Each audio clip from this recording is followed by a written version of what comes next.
From the 700 WLW Newsroom, here's Brian Combs. Big stories we're talking about, and the big one today could be a break in an Indiana murder case. Last night, police finally confirmed that it was a murder investigation related to that shooting spree Sunday in Franklin County. Now, indications are that a person of interest could be in custody. There's no confirmation on any of this yet, though several different sources have been reporting an arrest overnight and a possible standoff or raid on a home in the northern parts of Franklin County, away from Brookville. The suspect, according to some of these reports, is in custody in Ripley County after a traffic stop last night. Police have not ID'd the man's name, haven't given us any other information on this possible arrest, and the possible break in this case all goes back to Sunday. It was last night that the coroner finally confirmed the identities of the people involved. Drugs has been mentioned as a possible motive in this case. As soon as we get any other information, we'll post it at 700WLW.com. He was one of America's most wanted. Now he's behind bars in Butler County. Suspect's been returned to Butler County from Mexico City to face trial for the rape of a child. This case goes back to 2005. In fact, you may have seen this man. His name is Alfredo Lopez Cruz, mentioned on America's Most Wanted, the TV show, several times. They tried to get information about him.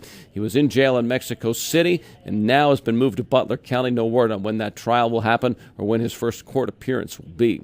Hamilton County commissioners are taking steps today to try and curtail the practice of double dipping. We're talking about people who retire from county jobs and then are rehired at the same pay, the same position. Commissioners don't like the practice, say that it limits opportunities for other people and wastes taxpayer dollars. What they are doing is limiting benefits that can go to these retirees if they return to a job at anything less than 25% off their previous salary. People who got ill in Butler County from E. coli have prompted a nationwide recall of ground beef. The beef was processed by Tyson Fresh Foods in Kansas. It was sold in some Kroger stores, other stores under a generic ground beef label in the tri-state. All the lot numbers affected you can find over at our local news page here at 700WLW.com. The beef is safe if it's cooked to at least 160 degrees. No word yet from the commissioner of the NFL on a possible lifting of the suspension for Cedric Benson. The Bengal running back was in New York yesterday arguing his case that he shouldn't have to sit out 3 games over his arrest this summer for assault.